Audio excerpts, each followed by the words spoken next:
polityki. Pan minister wróci potem na tę część. Panie ministrze, oddaję. Dziękuję bardzo. Dzisiejsza wizyta pani minister spraw zagranicznych Szwecji, nasze rozmowy potwierdzają wzajemną otwartość na bliską, wręcz przyjacielską współpracę między Królestwem Szwecji a Polską i bardzo się cieszymy z planowanej wizyty królewskiej w Polsce w przyszłym roku.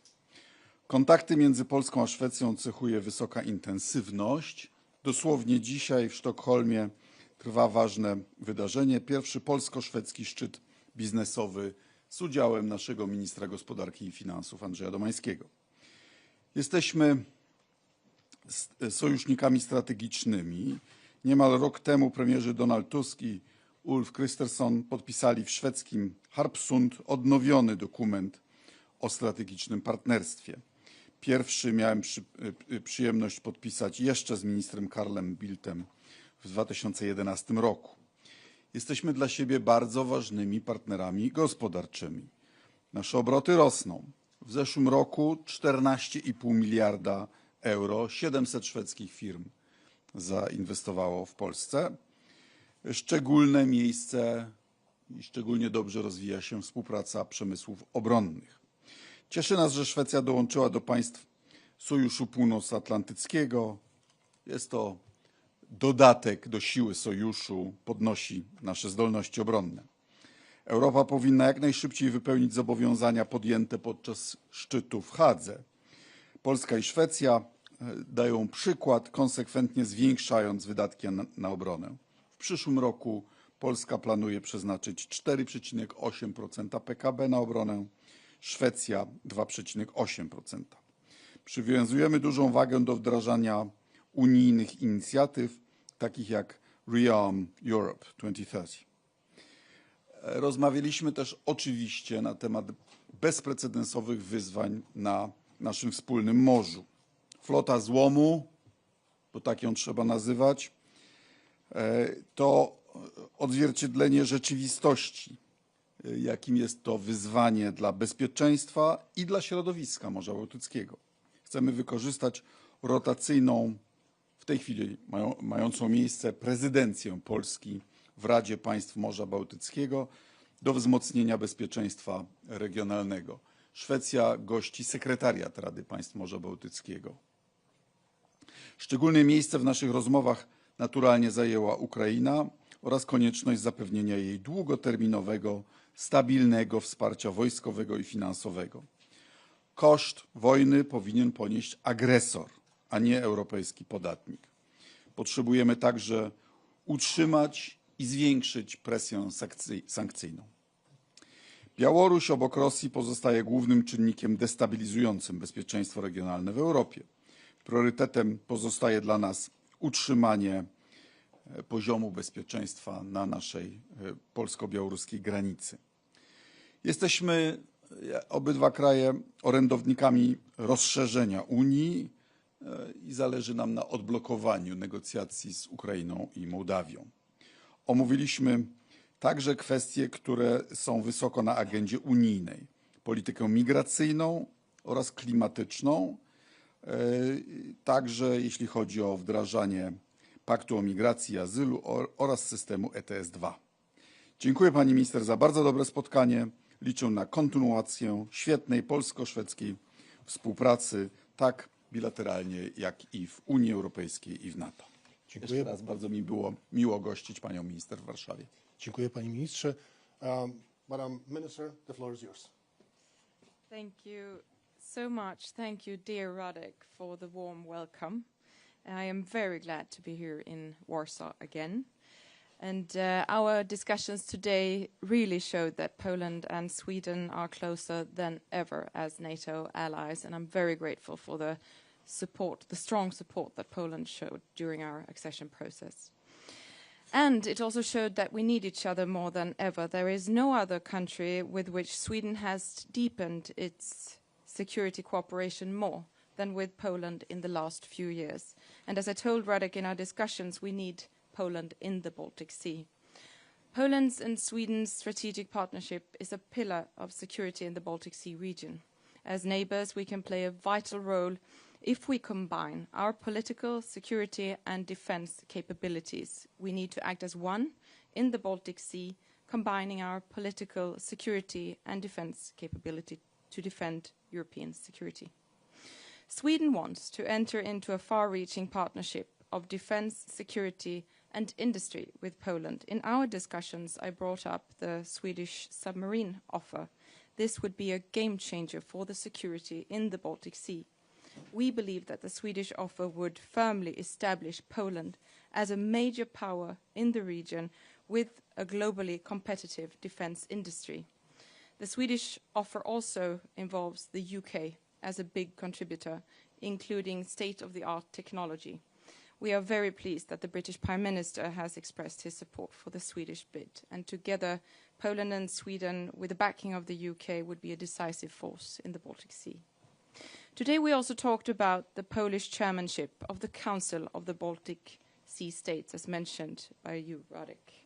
And let me just say that I commend your work towards making the CBSS into a key forum for security and cooperation in the Baltic Sea region.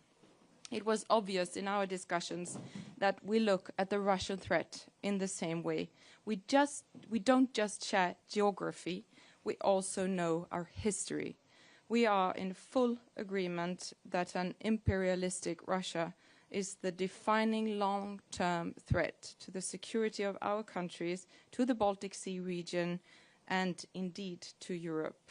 Almost 4 years have passed since the start of Russia's full-scale invasion of Ukraine.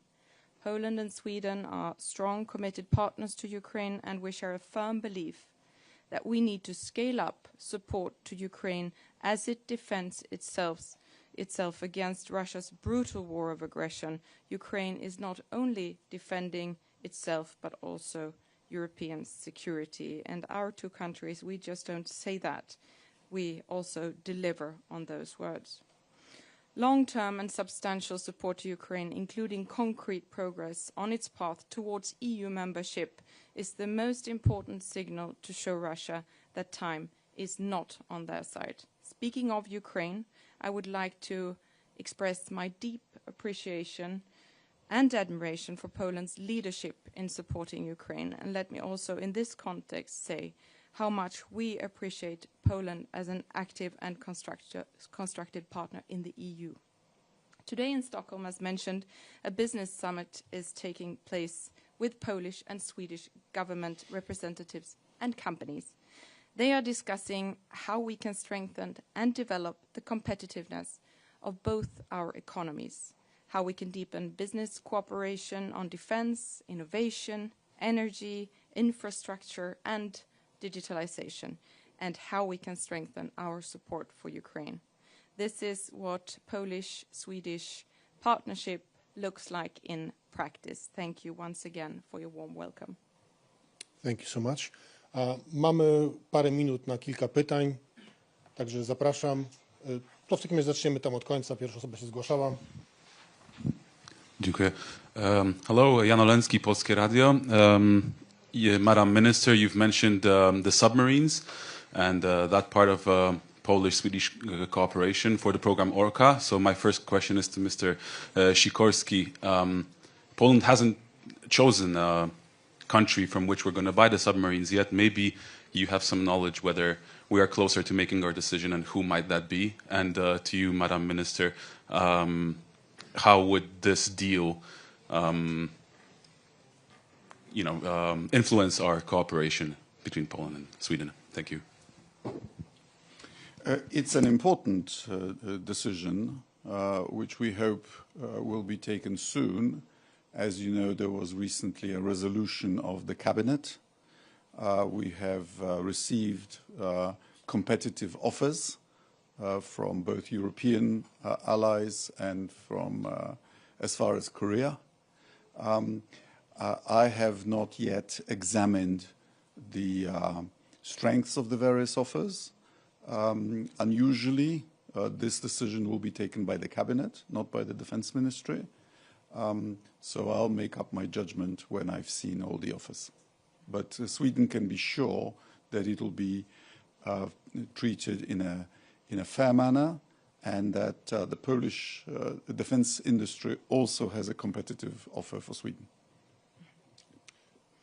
Thank you very much for the question. And we are neighbors, and I see Poland and Sweden as two fundamentally like-minded countries on the big strategic issues facing Europe today. And together we are uniquely positioned to constrain Russia's aggressive behavior in the Baltic Sea region. And that is why we must strengthen the Polish-Swedish partnership even further. And the Swedish submarine offer, like I mentioned, I think would be a game changer for the security in the Baltic Sea, which is in our common interest. And we believe that the offer would establish Poland as a major power in this part of Europe. Thank you. Thank you so much. TVP World. Good afternoon, Paweł Trzaskowski, TVP World. A question to Madam Minister Steinegård. You mentioned that Poland and Sweden should act as one on the Baltic Sea. What actions are the most urgent at the moment in the Baltic Sea? And the same question to Minister Sikorski, if I may. Thank you. Well, we have this clunker fleet plying the waters of the Baltic, sometimes without inadequate insurance, sometimes using tankers that are woefully technically obsolete, which is a source of income for Putin's war, but is also a threat to both the undersea critical infrastructure, such as cables and pipelines, and, as you know, to the environment.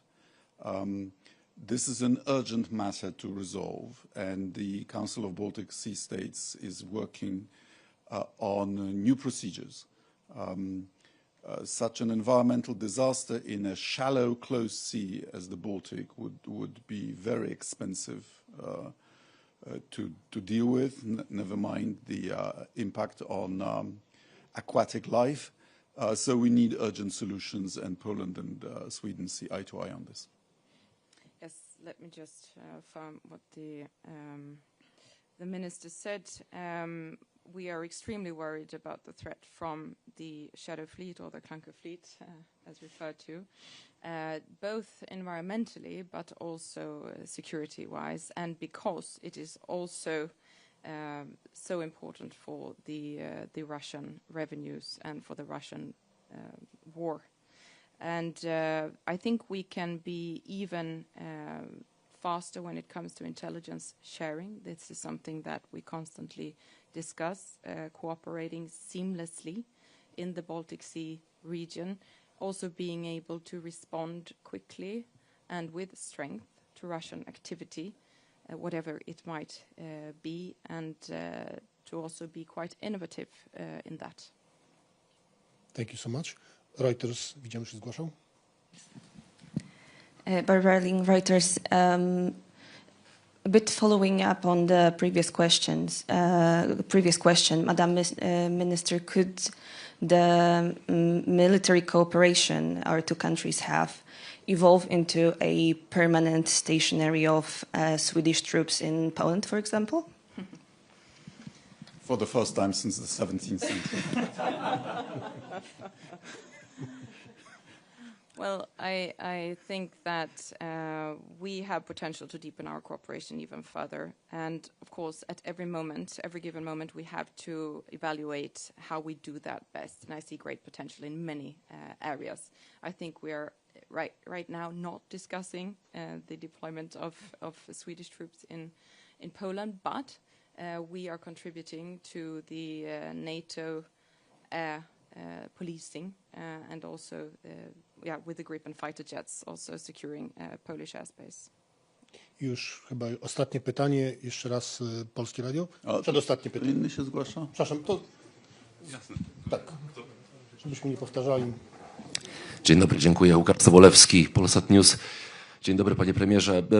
Pytanie dotyczące reakcji słów ambasadora Niemiec w Polsce na wcześniejsze słowa Arkadiusza Mularczyka o raporcie o stratach wojennych. Ambasador Niemiec napisał na X-ie tak: szanowny panie pośle, myli się pan... Redaktorze, zostawmy pytania dotyczące polskiego rynku, tak to nazwijmy. Polsko-niemieckiego. polsko-niemieckiego Na później. po konferencji. Dobrze? Dziękuję. Odpowiemy na to, ale po spotkaniu. Polskie Radio, bardzo proszę. Yeah, I'd like to ask one more question. Poland has become a regular target of sabotage acts, mainly different hybrid warfare acts we're observing. Also today, there was one incident that happened. So I wanted to ask if you're observing the same kind of situation in Sweden, and if so, how are you combating it? Thank you. Well, thank you very much. And first of all, I want to be very clear that any sabotage is, of course, unacceptable. And we don't know the details of this recent sabotage, but we've seen similar incidents recently in different parts of Europe. I think that Sweden has not been as targeted as Poland, but we also see different forms of hybrid activities in Sweden, which are extremely worrying. And of course, Sweden stands in full solidarity with Poland on this issue. And of course, we also saw the recent drone intrusions that worried NATO and worried us, and we are willing to contribute in any way to our joint security. Thank you. Thank you. Dziękujemy. Thank you so much.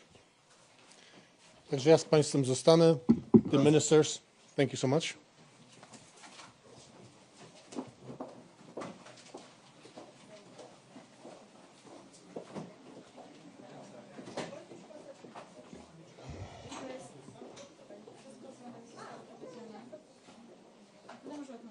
Mhm.